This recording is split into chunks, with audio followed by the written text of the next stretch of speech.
closely. I remember as a kid watching Jeopardy with my dad one night. I think I was like 6 or 7. And I was watching him, he was watching the TV, and I think it was like, it must have been a Civil War category, so I had no idea it was his specialty.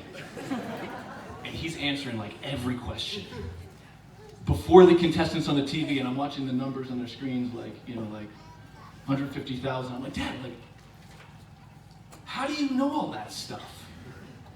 And he's just like, Sean, I'm your dad. I know everything. And I took him seriously. So I was like, seriously? Like, what's the capital of Virginia then? He was like, Richmond? I was like, oh my gosh, he does. And I didn't realize it wasn't true until he didn't know the state fish of Hawaii.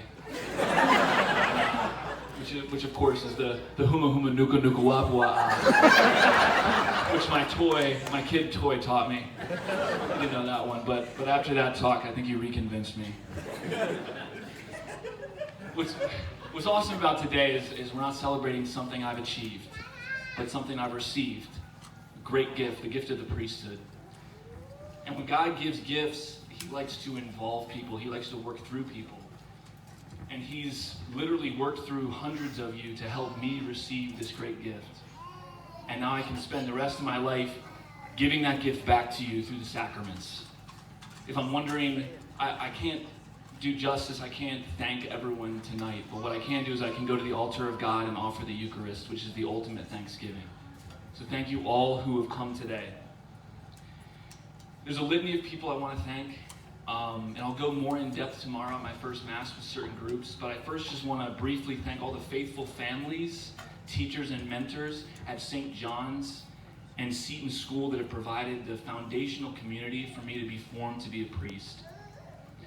I briefly want to thank my high school running and swimming coach, Rich Lowell, for being a faithful man, a faithful model of a man for me, and really investing me as an athlete. And I want to thank Ann Carroll, my history teacher, my religion teacher, for teaching me to love the truth. And for teaching me that all truths, truths of science, truths of philosophy, truths of faith, truths of reason, are not only deeply compatible, but ultimately rooted in the one truth, who is Jesus Christ, God made man. I want to thank my friends and mentors from Notre Dame, especially Father Charles Trujillos, my favorite Spaniard. He cared for my soul, heard my confessions, and taught me that holiness is not just for priests and nuns, but for everyone, and that God wants us to become saints in our ordinary lives. And what's great about Father Charles is, ever since I met him, anytime I try to rationalize away my sins, I just hear this little Spanish voice in my head saying, like, Sean, what are you doing? Please, do not deceive yourself. That accent, man.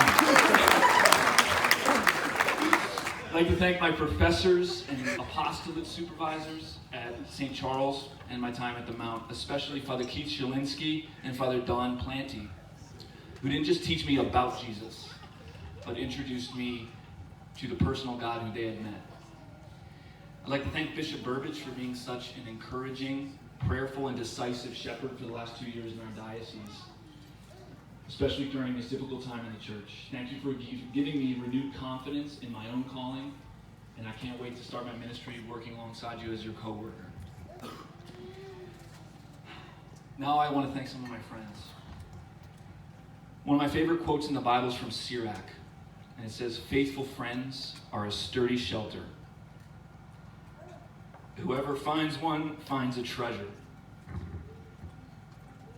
Faithful friends are beyond price. No amount can balance their worth. And I consider all my friends to be treasures, from Seton, Notre Dame, and the seminary. But there are several friends that I have that are truly beyond price because they have, in a particular way, introduced me to the treasure, who's Jesus, and helped me respond to his call. So the first man I'd like to thank is my closest friend from Seton, James Majewski.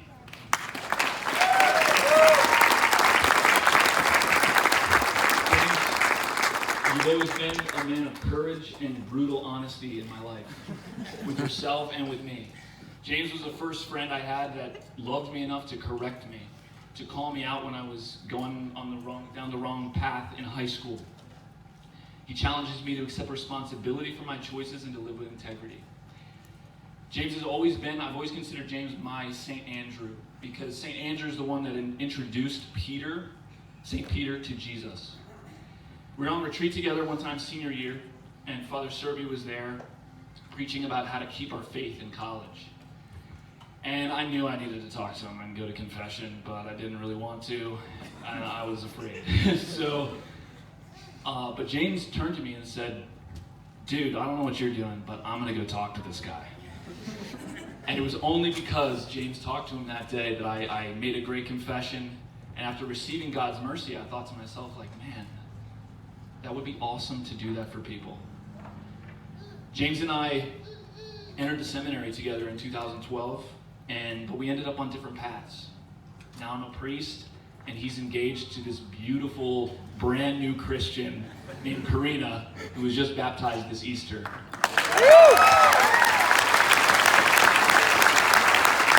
I love you, James. Thank you. The next friend I'd like to thank is my closest friend from Notre Dame, Michael Page. My Cuban brother. Mike suffers with mast cell disease, a rare disease, and in my life he's been a living example for me of what it means to have joy in suffering. He's also saved my vocation multiple times by reminding me about rule number 5 in discernment, which is never make a change in desolation. I love you, Mike. Keep reminding me that. Next, I want to thank my fraternity brothers. In the seminary, we divide up into these small groups, these spiritual fraternities. We meet every week and discuss our relationship with God, our prayer, and our struggles. We challenge each other, we help each other, and we hold each other accountable to living our vocation and living the gospel. So I just want to give a shout out to all the men here who I've shared that fraternity with, especially Tyler Klein, Marco Casanova, Daniel Ruhr, John Paul Heisler, and Tim Courtney. These men have been my spiritual just phalanx during seminary, and I couldn't have got through without them. Thank you guys, I love you.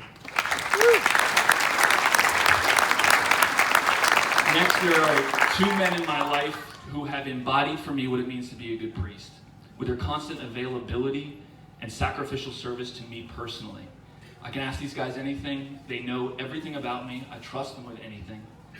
And I want to be like these men when I grow up. The first is Father Brian Kane. He's on a short list of people that are so kind it confuses me. But then you find out that he's just that charitable to everyone. You've shown me the love of Christ, Father Kane, and I'm deeply grateful for your mentorship over the last 4 years. The second is Father James Serby, who you've already heard a lot about.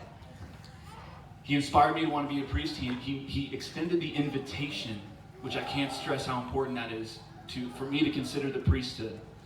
He's been with me every step of the way, and I'll always remember the tipping point that got me to really accept that God was calling me to the priesthood. I was attracted to the priesthood, but I just had one thing I needed to get over. So I called up Father Serby, and I was like, Father, look, you gotta give me a straight answer here. Priesthood, awesome, looks great, but how do you live celibacy? How does that work? And I'll never forget what he said to me.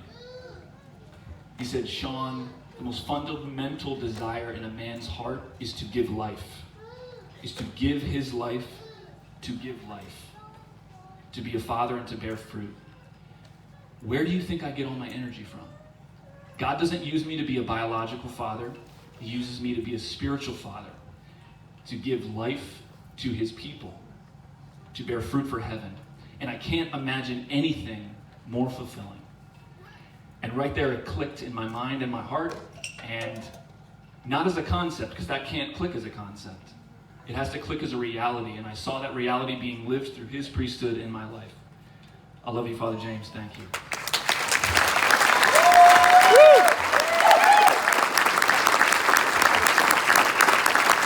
Next, I'd like to thank my extended family, my aunts and uncles, for just thank you for being faithful to your marriages.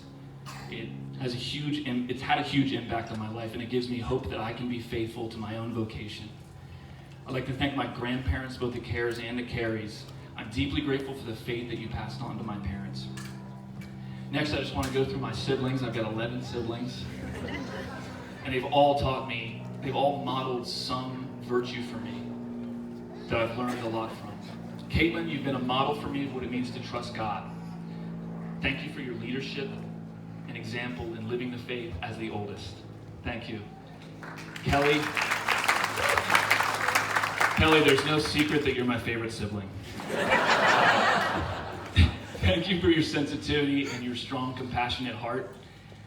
Thank you for being a wonderful mother and being an essential feminine influence in my life. You were the first to really convince me that God loves me personally and wants a relationship with me. Thank you.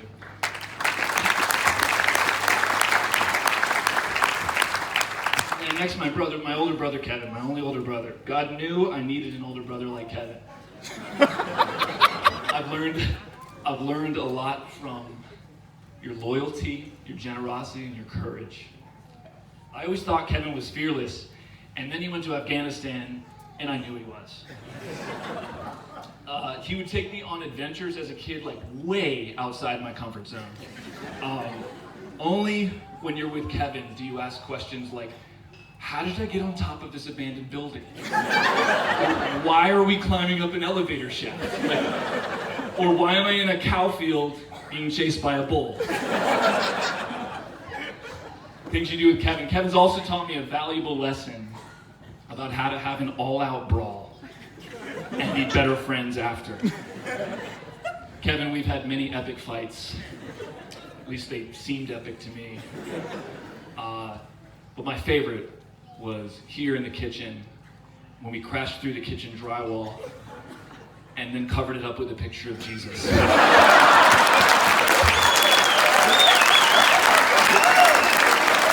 Behold, I make all things new.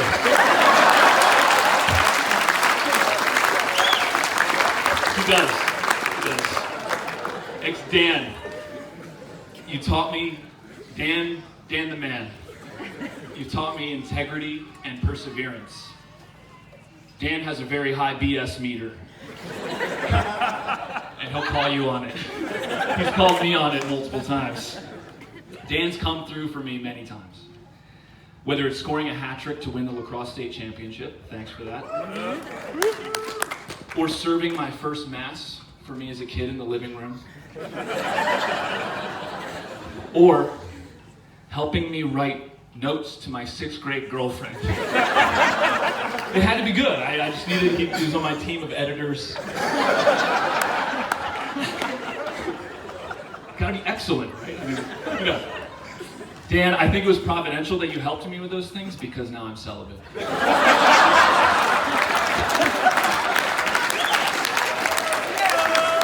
Thanks. Brendan is the youngest of the upper half. I've learned a lot from his joy and lightheartedness. He's an absolute gift to our family. You can always count on him to make you laugh.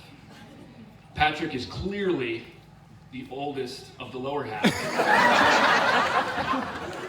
You taught me zeal for the gospel, Patrick, and you're a model of what Dad was saying about how to be all in, especially in doing apostolate.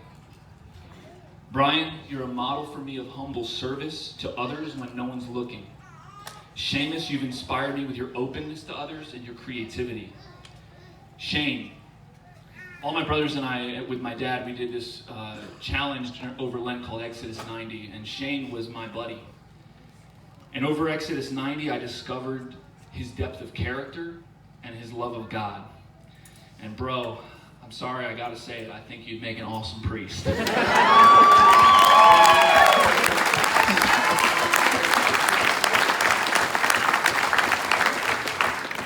Kaylee, my beautiful goddaughter, I'm inspired by your wisdom, your maturity, and your deep prayer life. Especially, I'm inspired by your ability to bear suffering after your accident. Connor, I feel like a father to you. I'm super proud of you, and you know why.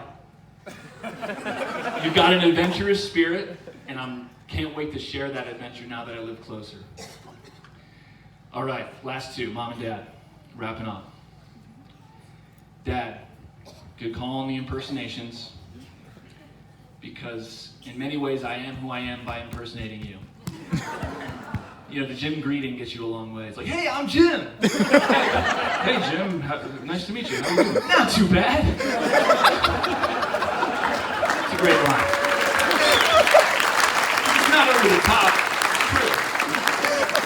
It's true. Not too bad.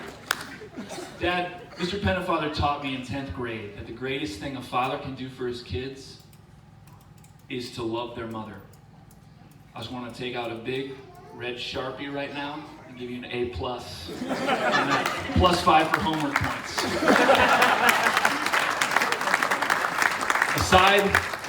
Aside from loving my mom, thank you for coaching me in swimming, for becoming a high school teacher at Seton, just so you could teach me algebra 2, and pre-calculus. Those were important years for me. Thank you for being the first one to teach me how to pray. My dad would kneel with us in the boys' room every night, and we'd pray the Our Father, to the point where I actually thought it was part of the prayer to yawn in the middle of it. Forgive us our trespasses. I'm going to try not to yawn tomorrow. It's deeply ingrained.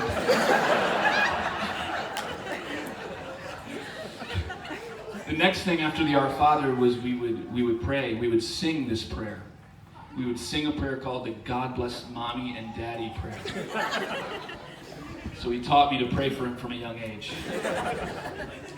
That prayer ends with the words, bless the poor and the suffering and those who are wondering.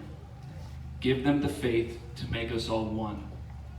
Dad, I've been so inspired by your work with the poor and the suffering and how dedicated you are, especially your work protecting the unborn. And it struck me that a big part of my ministry will be working with those who are wondering if God exists, wondering if he's really a loving father, and wondering if he has a plan for their life. Thank you for not leaving me to wonder about those things, and for preparing me to preach the faith that makes us all one. One thing, Dad, I'll remember is watching you go to confession. We were at he took me to a penance service as a kid, and there were like 8 priests, sprawled out through the church, so everything was pretty open, and I was, like a little nervous to go. And so I got in line behind him, and I watched him confess. And the whole time, he's just like laughing it up with the priest, just having a great time. So on the way out, I was like, Dad, are your sins funny? And he just said, yeah, sometimes.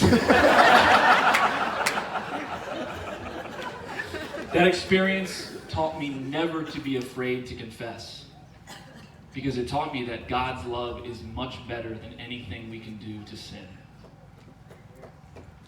Thank you for supporting my vocation. I called my dad the night before I was going to drop out of the ROTC program so that I could go to seminary. And I wanted I'll be honest, I wanted him to make the decision for me.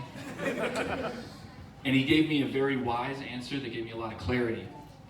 He said, Sean, it sounds like you need to take a risk. And if it's not worth risking for, it's not worth doing. And I knew immediately that I had to do it. I love you, Dad. Thank you.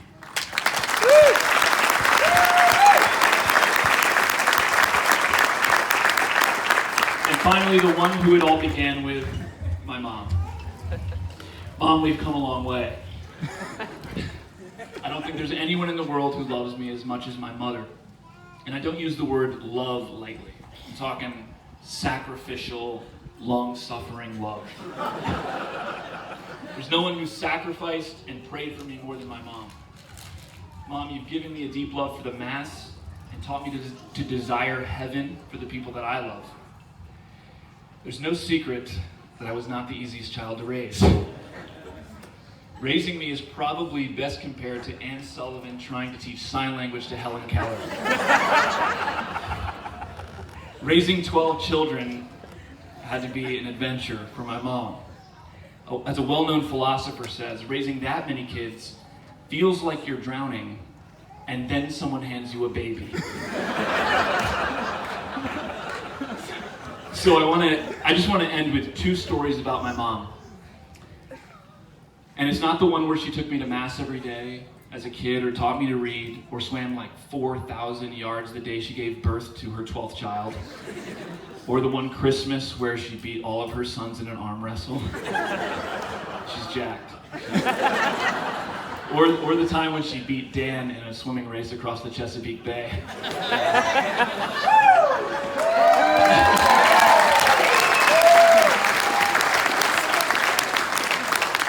It's not even the one where I told her, Mom, I broke the news. I was like, Mom, I think I might be called to be a priest. And she just responded, I know. What? No, the 2 stories I want to share are the angriest I ever made her and the most loved I've ever felt by her. So the first, the angriest I ever made my mom. My mom was raised in New York outside Manhattan, but you would never know because she doesn't have an accent. Unless she's mad. So one day I was grounded for, I forget why, I was like, I didn't do the pots, or I tried to burn my school books in the fire ring. Just classic stuff. Anyway, the punishment was I couldn't go out and play. So there's a lot of pent up energy. And just for context, 9 of the 12 kids have arrived at this point. She's pregnant. It's the height of chaos in the Koehr household. And Dan was grounded too, I forget why. But we decided it'd be a good idea to race from the dining room to the living room. And normally I won because I'm older, but Dan was having a good day. So it required one of those like diving finishes, and it was a tie. And we both landed on this chair, and it tipped back and smashed through the 1st-story window. And my mom just looked at us in the thickest, scariest New York accent I have ever heard that sounded eerily similar to Grandpa Carey. She said, "Get out of the house before I wring your necks!"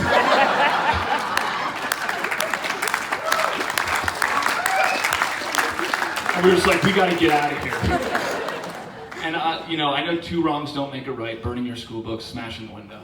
But Dad, you taught me in math that 2 minuses make a plus. And we got to go out and play.